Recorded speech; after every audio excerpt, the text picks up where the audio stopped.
আসসালামু আলাইকুম, welcome to my channel yummy food fusion. আমি আজকে আপনাদেরকে দারুণ মজার কদবেলের আচার তৈরি করে দেখাবো। কদবেলের সিজন কিন্তু খুব দ্রুতই শেষ হয়ে যায়।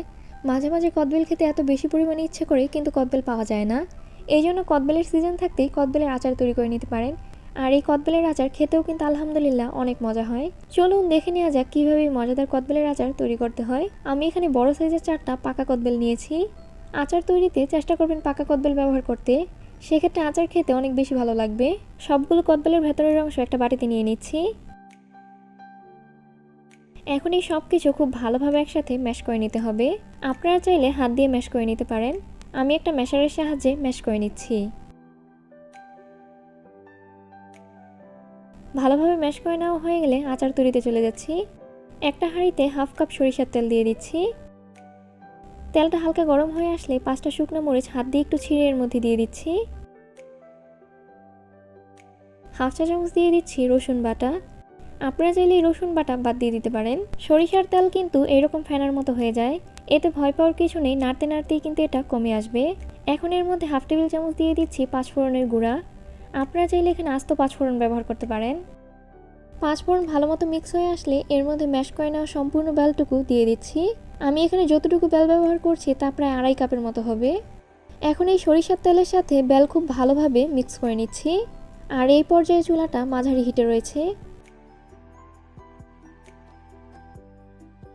সরিষার তেল যখন বেলের সাথে খুব ভালোভাবে মিক্স হয়ে যাবে তখন এর মধ্যে 1/3 কাপ হোয়াইট ভিনেগার বা সাদা সিরকা দিয়ে দিচ্ছি। ভয় পাওয়ার কিছু নেই, আচারটা সংরক্ষণ করতে চাইলে আমাদের কিন্তু এত বেশি পরিমাণে সিরকাই ব্যবহার করতে হবে। আর আচার তৈরির পর এই সিরকার কিন্তু আমরা কোনো ধরনের স্বাদ এবং ঘ্রাণ পাবো না। 1 কাপ পরিমাণ দিয়ে দিচ্ছি চিনি। আপনাদের কদবেল কতটা মিষ্টি বা টক তা বুঝে আপনারা এখানে চিনির পরিমাণ বাড়িয়ে বা কমিয়ে নিতে পারেন। অনবরত নেড়ে সবকিছু খুব ভালোভাবে একসাথে মিশিয়ে নিচ্ছি। আর এই কদবেলের আচারে আমরা কিন্তু কোনো ধরনের পানি ব্যবহার করব না। মিশ্রণটা যখন এরকম ঘন আর থকথকে হয়ে আসবে তখন এর মধ্যে হাফ চা চামচ দিয়ে দিচ্ছি লবণ, হাফ টেবিল চামচ দিয়ে দিচ্ছি টালা মরিচের গুঁড়া। খুব ভালোভাবে মিশিয়ে নিচ্ছি। কদবেলের আচারটা যখন প্রায় হয়ে আসবে তখন এর মধ্যে আমাদের সর্বশেষ 3টা উপকরণ দিয়ে দিচ্ছি। হাফ টেবিল চামচ দিয়ে দিচ্ছি জিরার গুঁড়া, 1 চা চামচ দিয়ে দিচ্ছি ধনিয়ার গুঁড়া, হাফ টেবিল চামচ দিয়ে দিচ্ছি বিট লবণ। সব কিছু খুব ভালোভাবে একসাথে মিশিয়ে নিচ্ছি। এই কদবেলের আচার কিন্তু অনবরত নেড়ে নেড়েই তৈরি করে নিতে হবে। চুলার আঁচটা লো করে দিয়ে তেল ওঠা পর্যন্ত অপেক্ষা করছি। তেল ওঠা বলতে কিন্তু আমি উপরে তেল ভেসে ওঠা বুঝাইনি। কদবেলের আচার দেখতে যখন এইরকম চকচকে হয়ে যাবে আর প্যানের গা ছেড়ে উঠে আসবে তখনই বুঝতে পারবেন আচারটা একদম পুরোপুরি তৈরি। আচারটা কিন্তু এখন রোদে দেওয়ার দরকার নেই, রুমের স্বাভাবিক তাপমাত্রায় ঠান্ডা করেই কিন্তু খেতে পারবেন। ঠান্ডা হওয়ার পর একটা এয়ারটাইট বক্সে ভরে রুমের স্বাভাবিক তাপমাত্রায় রেখে দিতে পারবেন 2 থেকে 3 মাসের মতো। আর ফ্রিজে নর্মালি রেখে খেতে পারবেন 3 থেকে 4 মাসের মতো। আমার কাছে এই কদবেলের আচার খেতে আলহামদুলিল্লাহ অনেক ভালো লাগে। কোন আচারটা আপনাদের সবচেয়ে বেশি প্রিয় আমাকে অবশ্যই কমেন্ট করে জানাবেন।